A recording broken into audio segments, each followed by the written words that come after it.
Olá, seja bem-vindo a mais um Café com TV. Tudo bem, Grazi? Tudo bem com você, Cláudio? Tudo jóia, Grazi. Hoje nós vamos abordar um assunto que está preocupando os produtores rurais. É a estiagem, a seca nas lavouras, o déficit hídrico. Isso sem falar dos impactos da geada, outro assunto que a gente continua abordando no programa de hoje. E veja o que mais é destaque. Polinização assistida por abelhas no cafeeiro, uma prática sustentável que tem aumentado a produtividade da lavoura. Tem também a produção de tomate em estufa no Centro-Oeste mineiro, os segredos do queijo da Serra de Ibitipoca, as delícias de Minas Gerais. Você vai ver a continuação da história do Castelo do Café em Manhuaçu. E a receita do programa é um bolo de café. Café com TV, a notícia na dose certa.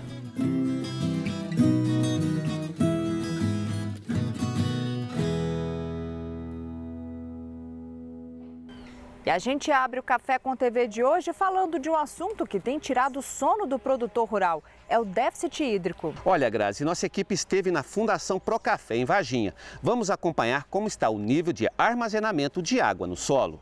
No ano passado choveu entre os meses de janeiro e fevereiro e depois só no final do ano, em dezembro. Segundo o engenheiro agrônomo da Fundação Procafé em Varginha, Rodrigo Paiva, os impactos do déficit hídrico afetaram diretamente a safra 2021.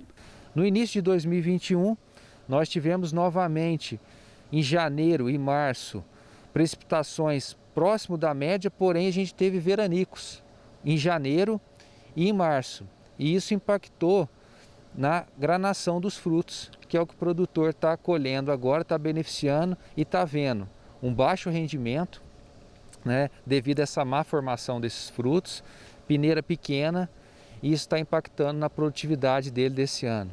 Em Varginha, até o final de julho, o déficit hídrico estava em menos 42 milímetros e o normal para essa época é de 5 milímetros. Se não chover nada até o final desse mês de agosto, a perda de água da planta vai aumentar em mais 55 milímetros, gerando um prejuízo ainda maior para as lavouras de café. Para vocês terem uma ideia, de janeiro a julho, aqui em Varginha, na Fazenda Experimental, chove 800 milímetros, esse ano choveu apenas 660. 140 milímetros a menos. O problema é que a gente já está com um déficit hídrico elevado e a tendência, se não chover dentro da média, é que esse déficit eleve e a gente tem as floradas como ocorreram no ano passado. Todas as floradas ocorreram com elevado déficit hídrico e isso possivelmente vai prejudicar o pegamento dessas flores. A Fundação Procafé divulgou uma tabela com dados climáticos. Boa Esperança e Muzambinho, no sul de Minas, também apresentaram déficit hídrico elevado. A tendência agora é a temperatura se elevar e a planta ela começa a perder mais água, ela evapotranspira mais. Então agora, em agosto, a gente tem uma evapotranspiração em torno de 45 a 50 milímetros e em setembro mais 90 milímetros. Se a gente for contabilizar essa evapotranspiração de agosto e setembro e não chover o que é o esperado para o período, nós vamos chegar ao final de setembro com um déficit bastante elevado, acima de 200 milímetros. E isso vai impactar gravemente na produção do ano seguinte. Não bastassem as geadas, o produtor rural também precisa se atentar à seca. A solução é cair água. A geada ela afetou bastante a nossa região, né? Não só o sul de Minas, Triângulo Mineiro, a região da Mogiana, entre outras, né? E em algumas áreas mais pontuais, mas a seca ela é bastante generalizada, então ela afeta muitos produtores. O produtor ele se atentou agora para a geada e agora ele volta a se atentar novamente para esse período seco que a gente está vivendo desde 2020 e passando agora pelo ano de 2021. E os efeitos da geada continuam preocupando os cafeicultores. Olha, Grazi, o alívio só vai chegar aos cafeicultores quando a verba de 1 bilhão chegar nas mãos dos produtores rurais, que foi aprovada essa semana pelo Conselho Monetário Nacional. Por recomendação do Ministério da Agricultura, Pecuária e Abastecimento, o Conselho Monetário Nacional reservou 1 bilhão e 318 milhões de reais do Fundo de Defesa da Economia Cafeeira para produtores do estado de Minas Gerais afetados por geadas. Segundo o Conselho, o montante corresponde a 20% do valor das linhas de custeio, comercialização, capital de giro e financiamento para aquisição de café e 100% do valor da linha de recuperação de cafezais danificados. Em abril, o Conselho aprovou a distribuição de recursos para as linhas de financiamento do Funcafé.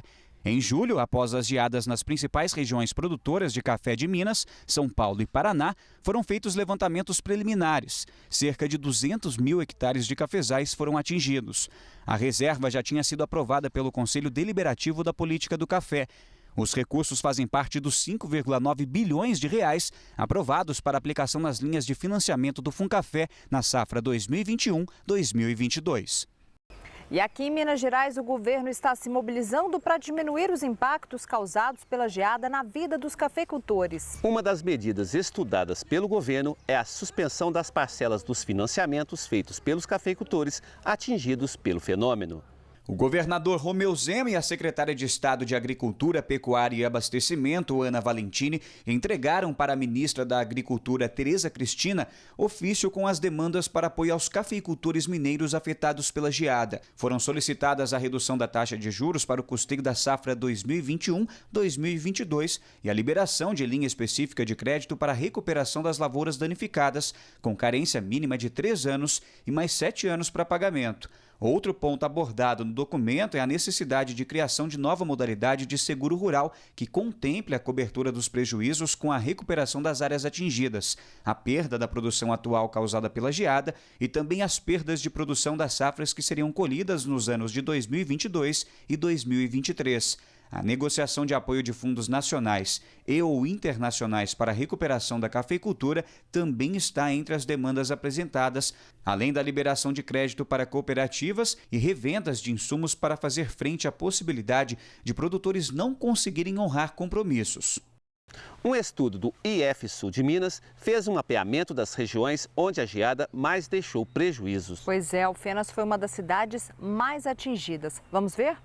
Desde 2006, o Instituto Federal do Sul de Minas, Campus Muzambinho, desenvolve em parceria com a Universidade Federal do Rio de Janeiro um estudo de mapeamento de áreas afetadas por queimadas. Com a formação de geadas no sul de Minas, surgiu o estudo inédito usando técnicas de sensoriamento remoto. A gente tem uma parceria com a Universidade Federal do Rio de Janeiro e que a gente desenvolve um mapeamento de áreas queimadas com enfoque mais nas regiões de cerrados. E como é muito semelhante, né, a queimada com a geada, assim, o impacto que ela causa nas folhas, né, a geada, apesar de ser gelo, ela queima a folha, né? Então, com isso, a gente conseguiu achar um padrão semelhante a de queimadas, fez adaptação e conseguiu esse mapeamento. Desenvolvido por professores do Instituto Federal, as imagens de satélite antes da geada e depois da geada com mapeamento mostram uma visão geral das áreas afetadas pelo frio do século, aproximadamente 179 mil hectares. Isso contabilizando tanto culturas agrícolas, como pastagem e como floresta nativa. E agora a gente está fazendo alguns estudos mais específicos na área de cafeicultura, onde a gente tem o mapeamento das áreas de café, e com isso a gente tem o enfoque, que foi realmente a cultura mais atingida, né? Em Bom Jesus da Penha, cerca de 27% das lavouras de café foram atingidas por geadas. Em Nova Resende, o estudo concluiu que cerca de 8% das lavouras foram queimadas. Já Alfenas e Campos Gerais foram os municípios mais prejudicados. Afetou bastante. Foi uma perca quase de 100% da lavoura. 80% queimou e 20% não irá produzir esse próximo ano. Tudo nessa faixa de 99% e pegou tudo. Meus vizinhos todos, não foi só essa família nossa não. Essa região toda que foi atingida. Tinha uma previsão de geada mais pequena, não era nada alarmante. Para poder fazer o estudo da área de café específica, a gente precisa do mapa de café. E a gente está com algumas parcerias, conseguimos alguns mapas com parceria com a Cochupé, e agora a gente está fazendo alguns mapeamentos específicos, estamos fazendo para o município de Botelhos, para o município de Andradas, para a gente poder focar nessa cultura, que foi a cultura mais atingida. O professor explica que algumas cidades do sul de Minas têm procurado a instituição de ensino para identificar áreas consideradas de risco no cultivo de café. E a gente quer também entender o padrão da geada. Então, aonde que ela ocorre, por que ocorreu geada nessas áreas, para que a gente gere um mapa de risco, para que o produtor tenha um norte para ver, olha, aquela área ela tem risco de geada, então ela não é propícia ao plantio de café.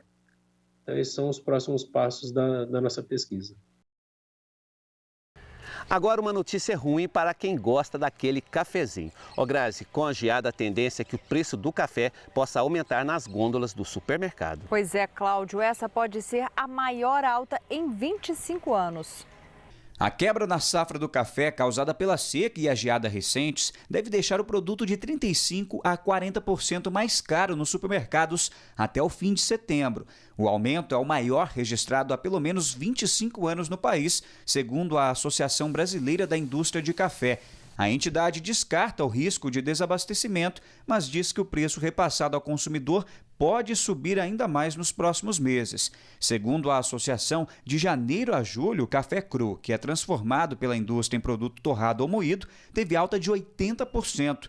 Outros insumos, como embalagens e energia, também ficaram mais caros, fazendo o preço do produto final subir 11% no período. Além disso, houve aumento das exportações, somado à produção menor já esperada para 2021 devido ao ciclo das cafeeiras. A safra de 2022 ainda depende da chuva na hora da florada das plantas, que deve acontecer nos próximos meses. E vamos agora à análise do mercado no quadro Palavra do Especialista. É a hora de Lúcio Caldeira.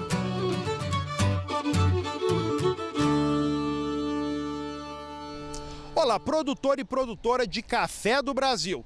Cada vez mais presentes no mercado de café, no cenário agrícola, as operações de barter são ferramentas importantes para se fazer estratégia e ajuda tanto produtores como fornecedores. Através do barter, os produtores podem comprar insumos diversos, sejam eles fertilizantes, defensivos, tratores, máquinas agrícolas, para pagar em café, ou seja, é a relação insumo-produto. O café passa a ser a moeda de troca.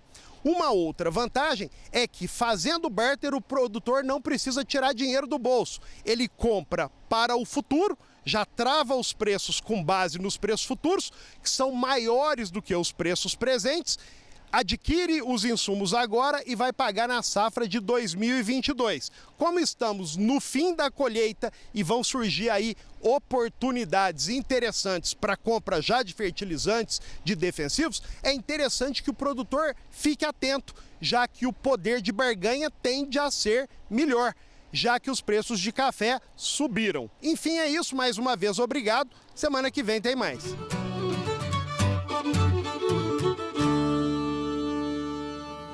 E você vai ver daqui a pouco a polinização assistida no cafeeiro. Quais são os benefícios? E vamos desvendar os segredos do queijo produzido na Serra de Ibitipoca, na zona da Mata Mineira. A gente volta daqui a pouco.